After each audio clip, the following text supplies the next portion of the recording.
Did you know 1987's Masters of the Universe movie had a sequel in the works, but it ended up becoming a corny Jean-Claude Van Damme movie instead?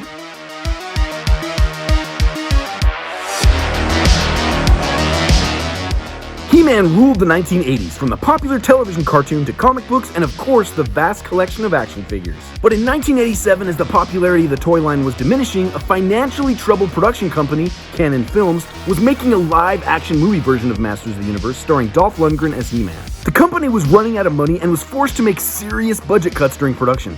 That's why the final fight scene between He-Man and Skeletor was shot in total darkness. They literally couldn't afford anything else. And Cannon was hoping Masters of the Universe would deliver big at the box office and save the company from financial ruin. They even went as far as announcing a sequel to the film in hopes to build more hype for the first movie. But because of all the on-set problems, Dolph Lundgren refused to reprise his role as He-Man in any sequel. He-Man, no!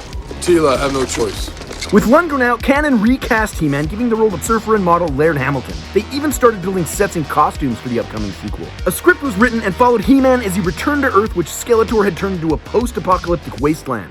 And the film would feature popular characters like Trapjaw and She-Ra. I am She-Ra!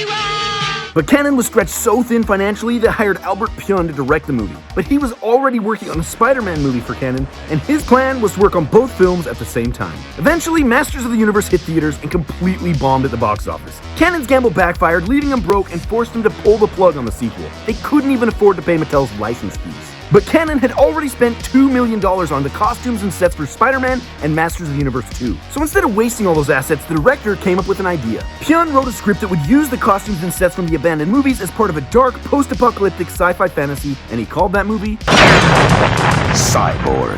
The film starred Jean-Claude Van Damme and was shot in 24 days with a budget of $500,000. And it has since followed a similar path to Masters of the Universe, becoming a timeless cult classic from the late 1980s.